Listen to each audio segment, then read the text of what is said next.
घर की बुनियादें दीवारें बामोदर थे बाबूजी। घर की बुनियादें दीवारें बामोदर थे बाबूजी। सबको बांधे रखने वाला खास हुनर थे बाबूजी। सबको बांधे रखने वाला खास हुनर थे बाबूजी। भीतर से खालिस जज्बाती और ऊपर से ठेठ पिता। भीतर से खालिस जज्बाती और ऊपर से ठेठ पिता। अलग अनूठा अनबूझा सा एक तेवर थे बाबूजी। अलग अनूठा अनबूझा सा एक तेवर थे बाबूजी। 3 महल्लों में उन जैसी कदकाठी का कोई न था। अच्छे खासे ऊंचे पूरे कद्दावर थे बाबूजी। अच्छे खासे ऊंचे पूरे कद्दावर थे बाबूजी। साथियों जोहार, मैं शहरोज़ कमर फॉलोअप से, ये फॉलोअप का दफ्तर है और मैं ये कहूँगा कि हम इकट्ठा इसलिए हुए हैं कि आज ऐसे बरगद का जिक्र है, ऐसे आस का जिक्र है, ऐसे विश्वास का जिक्र है, एक ऐसी दीवार का जिक्र है जिसे हम पिता कहते हैं। जिनके पिता हों या ना हों, उन सब के लिए ये शायराना महफिल, ये काव्य गोष्ठी द फॉलोअप ने सजाई है और हमारे साथ शरीक हैं सत्य शर्मा कीर्ति जी और नीरज नीर साहब और वरिष्ठ कवि प्रवीण परिमल। एक उर्दू का शेर है कि जब जाम की बात आती है तो शुरुआत किधर से हो, तो उसका मिसरा है इधर से पहले उधर से पहले। तो ये कश्मकश हमारे साथ भी है, लेकिन चूँकि हमारे बीच नीरज साहब एक ऐसे कवि का नाम है जिनने सिर्फ कविताएं ही नहीं रची हैं बल्कि तमाम विधाओं में इनका अभ्यास, इनका रियाज जारी है। तो मैं चाहूँगा कि नीरज नीर साहब अपनी कविताओं से आपको महसूस करें। नीरज नीर साहब। शुक्रिया सरोज भाई। आज अंतर्राष्ट्रीय पिता दिवस है। पिता एक ऐसी शख्सियत, एक ऐसा छतनार का वृक्ष है जिसकी छाया आदमी तमाम उम्र महसूस करता रहता है। उसके बारे में कुछ भी कहना कम ही पड़ता है। एक शेर है मिराज फैजाबादी की, इससे बात शुरू करता हूँ कि हमें पढ़ाओ न रिश्तों की कोई किताब। हमें पढ़ाओ न रिश्तों की कोई किताब। पढ़ी है बाप के चेहरे पर झुर्रियाँ हमने। पढ़ी है बाप के चेहरे पर झुर्रियाँ हमने। एक कविता मेरी है पिता के जाने के बाद। महसूस करें कि एक आदमी के पिता गुजर गए हैं, उसके बाद वह किस मनस्थिति से गुजरता है।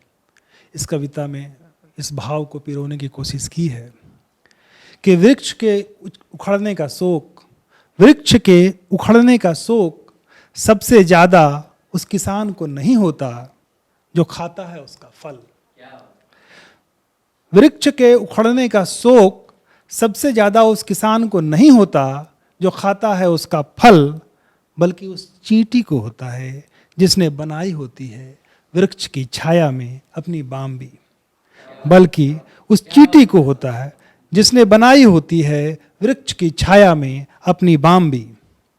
वृक्ष के उखड़ते ही दरक जाता है उसका घर। मिट जाता है एक अदृश्य अभौतिक घेरा। वृक्ष के उखड़ते ही दरक जाता है उसका घर। मिट जाता है एक अदृश्य अभौतिक घेरा जिसके भीतर वह महसूस करती थी खुद को सुरक्षित। पिता होते हैं सख्त मिट्टी की मोटी परत। पिता होते हैं सख्त मिट्टी की मोटी परत जिसके नीचे गड़ी होती है मजबूती से आदमी की जड़ें। जिसके नीचे गड़ी होती है मजबूती से आदमी की जड़ें। पिता के जाते ही आदमी आ खड़ा होता है नंगे सर। पिता के जाते ही आदमी आ खड़ा होता है नंगे सर, तपते सूरज के नीचे अपनी परछाई में तलाशते हुए एक टुकड़ा छांव। जिंदगी की विशालता, जिंदगी की विशालता खारेपन को जन्म देती है। जिंदगी की विशालता खारेपन को जन्म देती है। जीवन का समंदर वापस लौट जाना चाहता है पहाड़ों के पास बार बार। जीवन का समंदर वापस लौट जाना चाहता है पहाड़ों के पास बार बार। पिता के कंधों पर होकर सवार, उनकी उंगलियां थामे नन्हे नन्हे कदमों के साथ मीठे पानी के छोटे सोतों की ओर।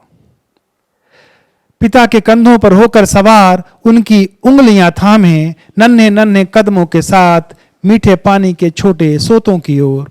ओ पिता, अब जब शेष है स्मृति के कोठार में आपकी छाप, मैं अपने आप को महसूस करने लगा हूं अपनी उम्र से बड़ा।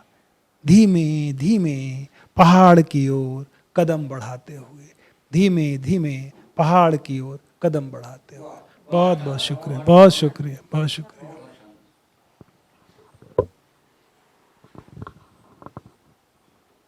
हमारे बीच एक स्त्री स्वर है और मैं चाहूँगा कि हमारे दर्शक, हमारे व्यूअर, उनकी नई किताब है ये 30 पार की नदियाँ, और इनकी संवेदनाएं इतनी पारदर्शी होती हैं कि आप जब इनकी पिता पर केंद्रित कविताएं सुनेंगे ज़रूर आपके मर्म को हौले हौले छुएंगी। तो मैं चाहूँगा सत्य शर्मा कीर्ति जी अपनी कविताएं आपको ज़रूर सुनाएं। धन्यवाद सरोज भाई। अंतर्राष्ट्रीय पितृ दिवस पर दुनिया के सभी पिताओं को मेरा चरण स्पर्श। पिता पे पहले मैं 2 लाइन सुनाती हूँ। पिता जिसे बांध नहीं सकती शब्दों में, पिता जिसे बांध नहीं सकती शब्दों में, अर्थहीन हो जाते हैं सारे के सारे शब्द। अर्थहीन हो जाते हैं सारे के सारे शब्द और झुक जाते हैं छूने पिता के पैरों को। क्या बात। एक कविता, काश मैं पिता हो जाती। मैं भी कभी पिता बन, मैं भी कभी पिता बन, पिता होने के उस एहसास को पाना चाहती हूँ। मैं भी कभी पिता बन, पिता होने के उस एहसास को पाना चाहती हूँ कि कैसे रोक लेते हैं पिता आंसुओं की नदी, कि कैसे रोक लेते हैं पिता आंसुओं की नदी और फिर खुद ही बन जाते हैं समंदर। कि कैसे रोक लेते हैं पिता आंसुओं की नदी और फिर खुद ही बन जाते हैं समंदर।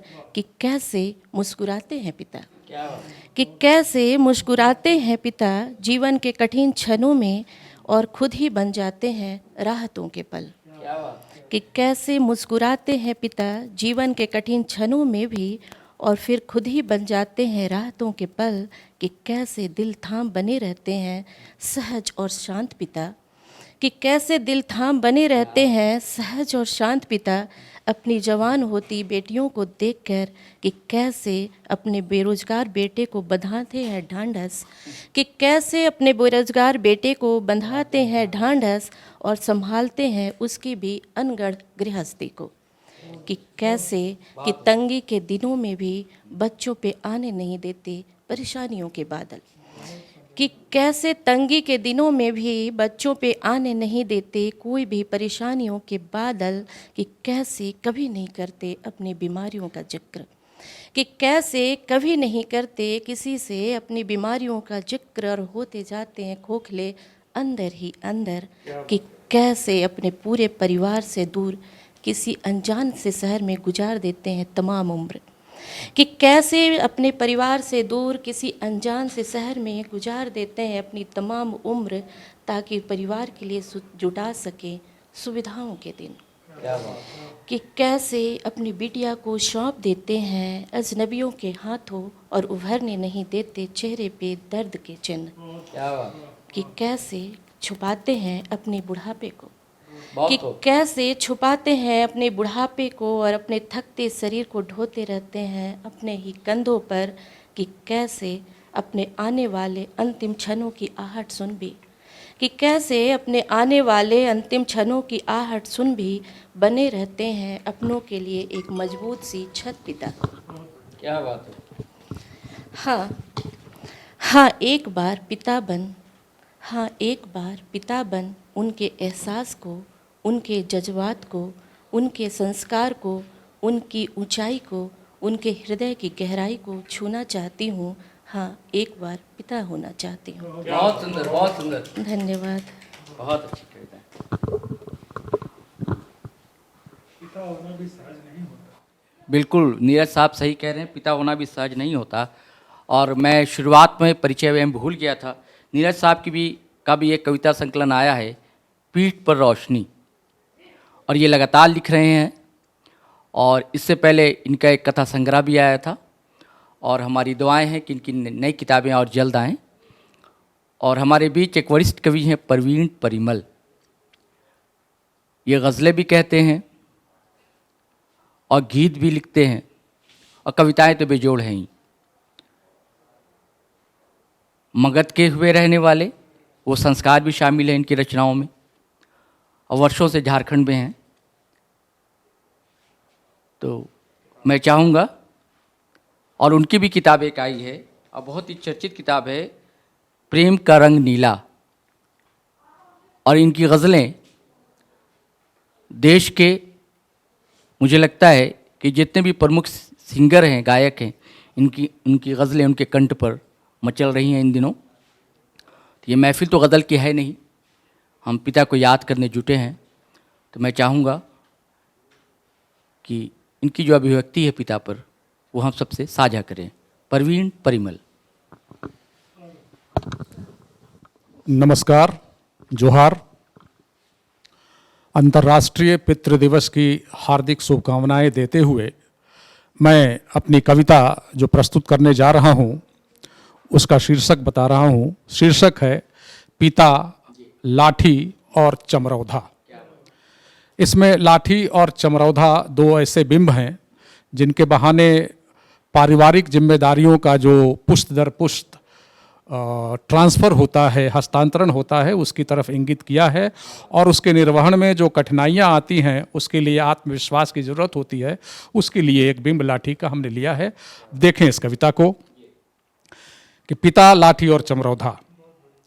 विरासत में मिला पिता का चमरौधा पहनकर, इन बातों का एहसास अब मुझे धीरे धीरे होने लगा है।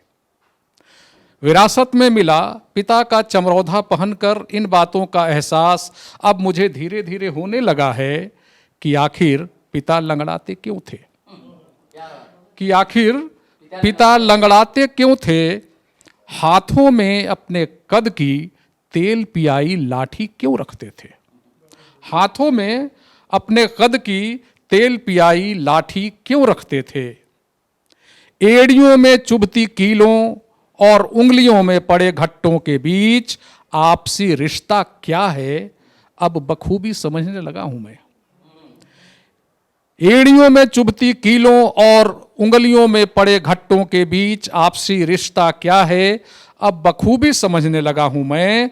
और शायद यह भी कि पिता इस चमरौधे को रेड़ी के ठंडे तेल से तर क्यों रखते थे, और शायद यह भी कि पिता इस चमरौधे को रेड़ी के ठंडे तेल से तर क्यों रखते थे। आज इसकी एड़ियां घिस गई हैं, आज इसकी एड़ियां घिस गई हैं, तल्ले बेकार हो गए हैं और छुंगलियों के पास से चमड़े भी फट गए हैं। आज इसकी एड़ियां घिस गई हैं, तल्ले बेकार हो गए हैं और छुंगलियों के पास से चमड़े भी फट गए हैं।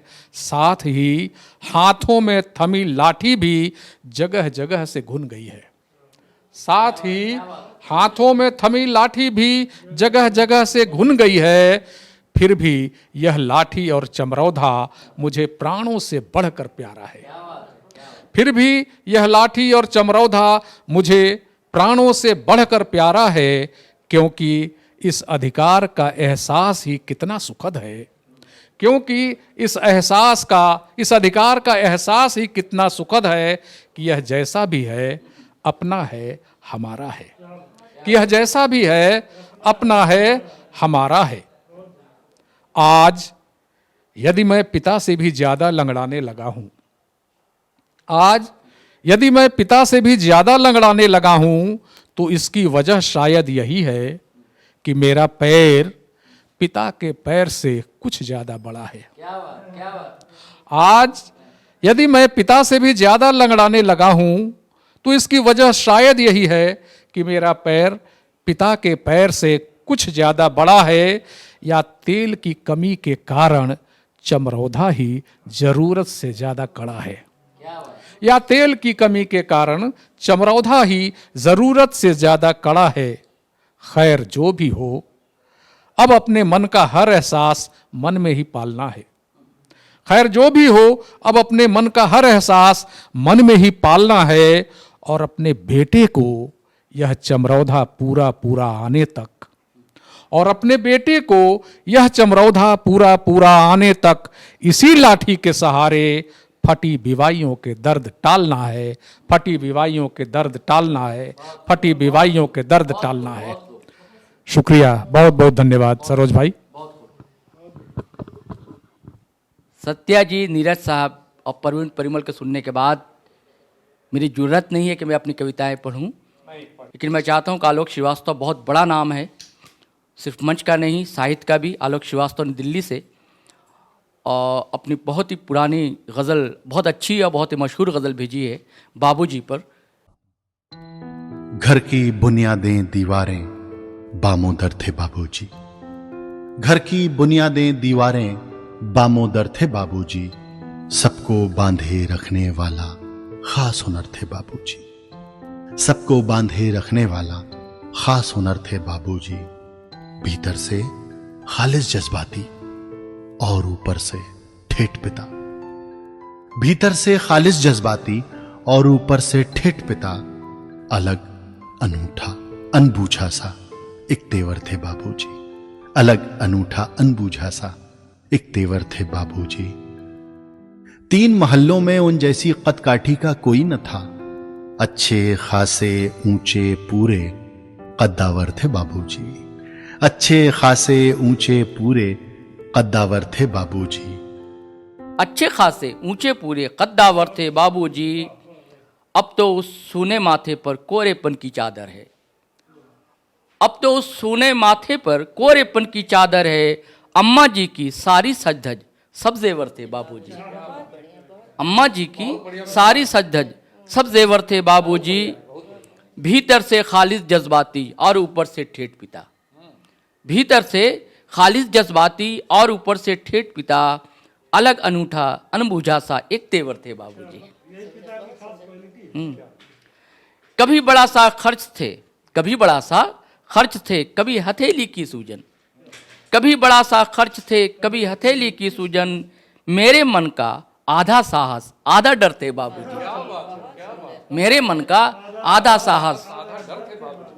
तो ये थे आलोक श्रीवास्तव। और अब हमारे व्यूवर हमारे रांची शहर की कवित्री मुक्ति शाहदेव की कविताओं से परिचित होंगे, रूबरू होंगे। उसके बाद बोकारो की कवित्री रजनी मल्होत्रा नैयर की कविताएं सुनेंगे। नमस्कार। पितृ दिवस की ढेर सारी शुभकामनाएं। एक बेटी का उसके पिता के साथ जो रिश्ता होता है, मेरे लिए उसे शब्दों से बयां कर पाना वाकई बहुत मुश्किल है। वो पिता जिसकी उंगली पकड़कर हम चलना सीखते हैं, वो पिता जो हमें उड़ान भरने के लिए हमारे कंधों पर पंख सजा देते हैं, उसी पिता को एक दिन 4 कंधों पर सवार होकर जाते देखना, उसी पिता को मणिकर्णिका के किनारे कल कल करती गंगा की धारा में विलीन हो जाते देखना बहुत अकुलाहट से भर देता है। और ऐसी ही व्याकुलता के क्षण में पिता को ना पाने, ना देख पाने, उनसे बतिया नहीं पाने की व्याकुलता को मैंने शब्दों में पिरोया है। आखिरी मुलाकात, जो मुलाकात अधूरी रह गई, जो मुलाकात अधूरी रह गई, काश अलविदा कहने से पहले हो जाती वह पूरी। ये ख्वाहिश भी रह गई अधूरी। और जो कलात्मक फ्रेम में कांच के पीछे जकड़े हुए से सच गए हो तुम शेल्फ में, हर दिन तुम्हारी आंखों में भी दिखती है एक बेचैनी। हर दिन तुम्हारी आँखों में भी दिखती है एक बेचैनी जो बढ़ा देती है कई कई गुना मेरी अकुलाहट को, जो बढ़ा देती है कई गुना मेरी अकुलाहट को। तुम्हारे कह देने और मेरे सुनने के बीच इतनी बड़ी खाई, तुम्हारे कह देने और मेरे सुनने के बीच इतनी बड़ी खाई। हर दिन और अधिक पसरता हुआ सन्नाटा मेरे आसपास, हर दिन और अधिक पसरता हुआ सन्नाटा मेरे आसपास। असामान्य रूप से बढ़ती मौन चीखें मेरे अंदर, असामान्य रूप से बढ़ती मौन चीखें मेरे अंदर। तेज साएं साएं करती हवाओं के मध्य, तेज साएं साएं करती हवाओं के मध्य शांत बहती गंगा, तेज हवाओं के मध्य शांत बहती गंगा। पावन मंत्रोच्चार, पावन मंत्रोच्चार और मणिकर्णिका से आती चट चट फट फट की आवाज़ें, और मणिकर्णिका से आती चट चट फट फट की आवाज़ें। तेज उठती लपटें साधुओं औखड़ों की तकरार, कहाँ खो गए तुम।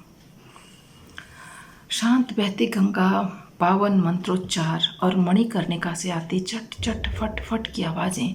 तेज उठती लपटें साधुओं औखड़ों की तकरार, कहाँ खो गए तुम। और वह आखिरी मुलाकात की अधूरी बातों का सूत्र तलाशती मैं बहुत एकाकी हो जाती हूँ इन दिनों, बहुत एकाकी हो जाती हूँ इन दिनों। धन्यवाद। नमस्कार, मैं रजनी मल्होत्रा नैयर, बोकारो थर्मल झारखंड से। सबसे पहले सहरोज जी व फॉलोअप का शुक्रिया अदा करती हूँ, जिन्होंने मुझे पिता दिवस पर पिता के लिए कुछ पंक्तियाँ लेकर उपस्थित होने के लिए कहा। मैं संसार के हर पिता के लिए कुछ भाव लेकर उतरी हूँ, सुनिएगा। छत आंधरों दीवार पिताजी, बीच भंवर पतवार पिताजी। छत आंधरों दीवार पिताजी, बीच भंवर पतवार पिताजी। मजबूती से थामे हर पल गृहस्थी का भार पिताजी। मजबूती से थामे हर पल गृहस्थी का भार पिताजी। आगे है त्याग समर्पण प्यार पिताजी, खुशियों का संसार पिताजी। हर शय वो कदमों में रख दे, सुख का हर आधार पिताजी। हर शय वो कदमों में रख दे, खुशियों का आधार पिताजी, खुशियों का आधार पिताजी। दोस्तों, जैसा आप जानते हैं कि हमारे आज के कार्यक्रम के संचालक भाई सहरोज कंवर खुद एक बेहतरीन कवि हैं, एक बेहतरीन इंसान के अलावा। तो उनको अगर हम ना सुने तो बड़ी ज़्यादती होगी, बहुत नाइंसाफ़ी होगी। इसलिए मेरा अनुरोध है उनसे कि वो अपनी कोई कविता, छोटी सी कविता पिता के ऊपर ज़रूर सुनाए। सरोज भाई। ज़रा नवाजी नीरज जी का तो मैं चाह नहीं रहा था, दरअसल मैं खुद मेज़बान हूँ और मेहमान को सुनना ज़्यादा बेहतर होता है। तो इनके इसरार पर कुछ पंक्तियाँ हैं, इजाज़त चाहूँगा। कैसे कह दूँ, कैसे कह दूँ कि दूर है मुझसे, कैसे कह दूँ कि दूर है मुझसे, सारी बातों का लूर है तुझसे। कैसे कह दूँ, कैसे कह दूँ कि दूर है मुझसे, सारी बातों का लूर है तुझसे। कैसे मैं तुझको भुला पाऊँगा, कैसे कैसे मैं तुझको भुला पाऊँगा, मेरी सीरत का ज़हूर है तुझसे। सीरत कहते हैं किरदार को, ज़हूर मोला अभिव्यक्त होना, प्रस्फुटन होना। मेरी सीरत का ज़हूर है तुझसे। लोग कहते हैं कि मतलब पिता का असर तुम में है, इसलिए ये शेर आया है। कैसे मैं तुझको भुला पाऊँगा, मेरी सीरत का ज़हूर है तुझसे। घर की के ज़मी की बात कहें, घर की के ज़मी की बात कहें, हर टुकड़ा और धूर है तुझसे, हर टुकड़ा और धूर है तुझसे। आंगन सायबान और बाड़ी, आंगन सायबान और बाड़ी, कोने कोने का नूर है तुझसे। आंगन सायबान और बाड़ी, कोने कोने का नूर है तुझसे। शुक्रिया। मैं चाहूँगा फॉलोअप को आप शेयर करें, सब्सक्राइब करें और हमारे बीच जो इस दोपहर को चमकीली बनाने के लिए आए थे, जिसमें हम सब के पिताओं की, पुरखों की ऊर्जा शामिल थी। मैं सबका फॉलोअप की ओर से आभार व्यक्त करता हूँ। नीरज नीर जी का, सत्य शर्मा कीर्ति जी का और प्रवीण परिमल जी का बहुत बहुत शुक्रिया। thefollowup.in. Like, share, and subscribe. www.thefollowup.in